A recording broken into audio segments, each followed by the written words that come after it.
자, 영어에 있어서 바라보면 아이들이 흔히 말해서 초등학교 땐 영어 천재, 중학교 가서는 그저 그냥 보통이네, 고등학교 가면 영포자, 보통 이렇게 흔히 어머님들이 표현을 하시거든요. 그게 사실은 커리큘럼에 다 그런 이유가 녹아 있어요. 학년이 올라갈수록 영어는 당연히 어려워질 수밖에 없어요. 우리나라 교육은 교과부에서 정한 대로 수업을 하고 시험을 봐야 되는데, 교과부에서 정의 내리던 부분은 뭐냐면 초등 때는 800개의 단어 범위 내에서만 수업을 하게 되어 있습니다. 근데 뭐 요즘에는 영유부터 시작해서 초등 때부터 열심히 공부하는 애들도 워낙 많아서 뭐 I love you 이런 단어들이 섞여 있는 그런 단문장 중심으로 수업이 이루어지는 초등 단어를 모르는 애들은 거의 드물거든요.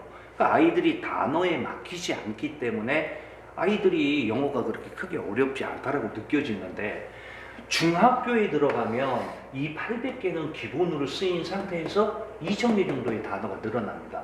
그리고 고등학교에 아이가 들어가면 2800개는 기본으로 쓰인 상태에서 3000개 정도가 늘어나게 돼 있어요. 그러니까 나중에 고등학교 3학년 되는 시점 정도에 일반고를 간 학생의 경우에 6000개 정도의 단어를 알고 제대로 자기 걸로 만들어야 수능과 내신에서 1등급이 나올 수 있는 정도의 복해 능력이 됐다라고 보통 표현을 합니다. 이 외에 굉장히 어려운 단어가 예를 들어서 지문으로 쓰인다. 그럼 이렇게 별표 쳐서 단어와 뜻을 독해에서 제공을 하게 돼 있거든요. 그래서 뭐 요즘에는 10% 정도, 여기서 10% 정도 전후의 그 어떤 단어들 정도가 추가로 조금 나오고 있는 성향은 있는데, 일단 단어의 형태는 이런 형태로 가고 있어요. 그러니까 계속 늘어나는 단어를 자기 걸로 만들지 못하면 단어를 모르는데 들릴 리도 없고 쓸 수도 없고 문법 문제 알아도 못 맞출 수 있고 해석은 더더욱 안 되겠죠.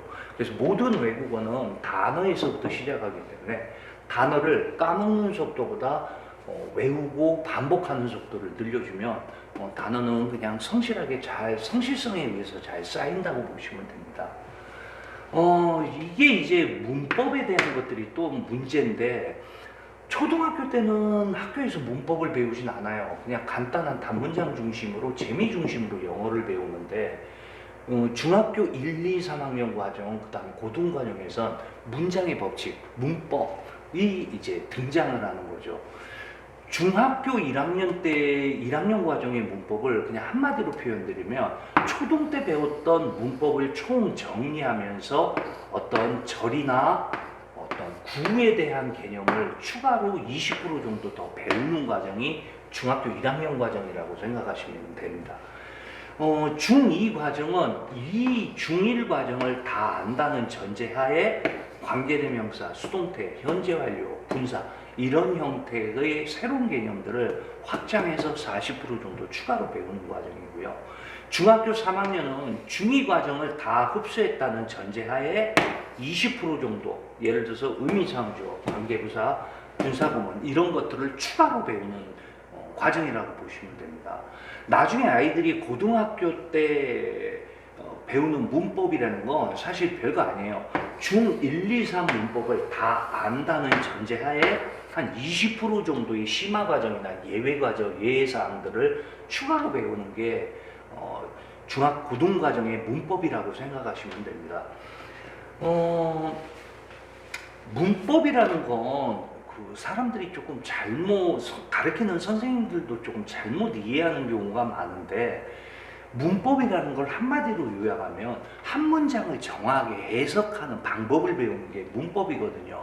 보통 8개 정도의 문장으로 구성된 한 패러그래프를 읽고, 그 글을 읽고 나서 그 글 쓴 사람이 그 글을 통해서 어떤 요지를 전달하려고 하는지에 대한 주제를 찾는 게 독해의 핵심이거든요. 근데 단어가 막히고 한 문장 한 문장이 해석이 안 되면 독해가 될 리가 없죠. 그래서 독해를 제대로 하기 위해서는 가장 기초적인 과정에서 단어 성실하게 외우고, 그 다음 문장을 정확하게 해석하는 방법을 배우는 것들이 레벨이 낮을수록 굉장히 중요한 과정이라고 이해를 해주시면 됩니다.